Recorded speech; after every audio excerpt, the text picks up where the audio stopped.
All right, let's set the scene. You have clients coming in, hallelujah, and you're ready to build them an amazing website that will not only look incredible, but will help your clients achieve their goals. So why is it that every project is heading south before you even get the first mock-up sent over?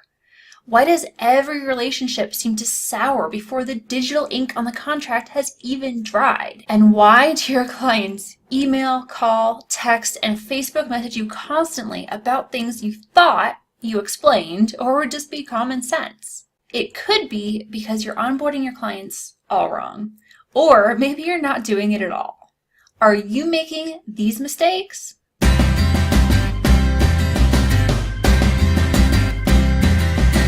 Hey, I'm Erin from erinflynn.com, and I help web designers just like you create more profitable businesses by streamlining their systems and communicating with clients better.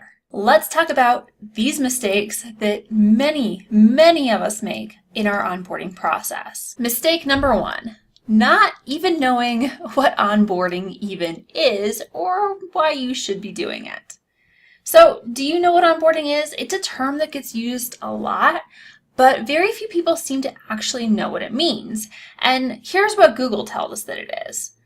Onboarding, the action or process of integrating a new employee into an organization or familiarizing a new customer or client with one's products or services.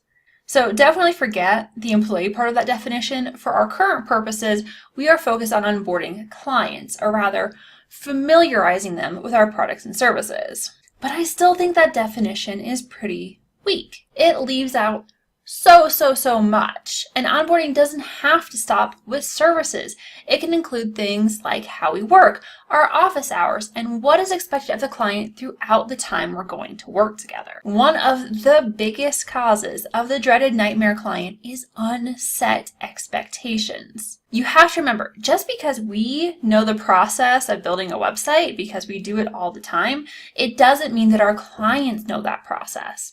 And just because we know how we like to work doesn't mean that our clients know how we like to work. And that is why so many of us end up with phone calls interrupting our work 50 times a day, and clients who are annoyed that we're not writing the content for them as part of the web design process, because they just don't know any better. We have to set these expectations early on and not only familiarize clients with our products and services, but also our policies, what we need from them, and the web design process as a whole.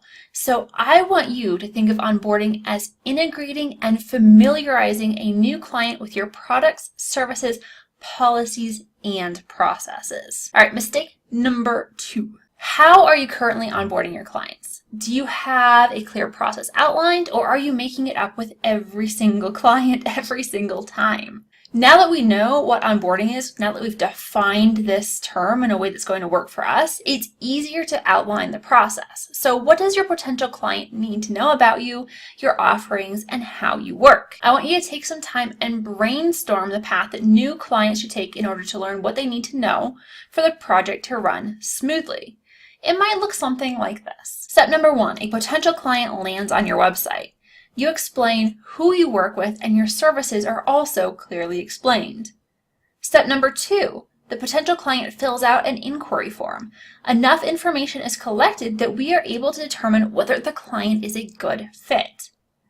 Step number 3, we respond to the client inquiry. We send an intro packet explaining how we work, our office hours, rough project timelines, how payments are scheduled, and what we'll need from the client in order to do our work. Step number 4, the potential client agrees with the intro packet and books a discovery call. During the call, we go in depth into their project to fully understand their needs. Step number 5, based on the discovery call, we create a proposal and scope of work. Details of the project are outlined and a timeline is included.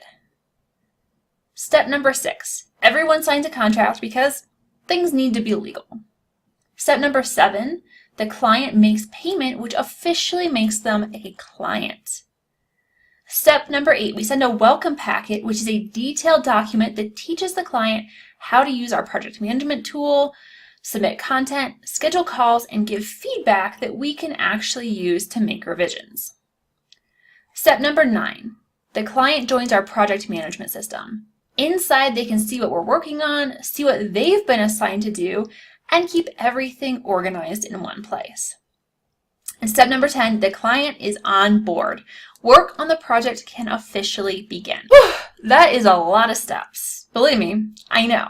But as you can see, each step, the potential client learns about how you'll work together, then becomes a client, and by the end, you have everything you need and the client knows what's going on. Now, it might seem like a small thing, but without clearly defined processes, you might miss a step which could cause a lot of extra back and forth and time wasted, or the client might not understand what's happening, which can cause frustration and a potential nightmare client situation. And look, your process might look a little bit different, and that's okay. The important thing is that you have one and you repeat it with each client so that nothing slips through the cracks. The next mistake is not using your process.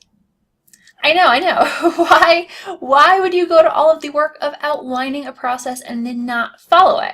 You tell me, because it happens all the time. So many web designers come to me and say, I have my process, but I'm not really using it, and things are kind of going down out. Well, use the process.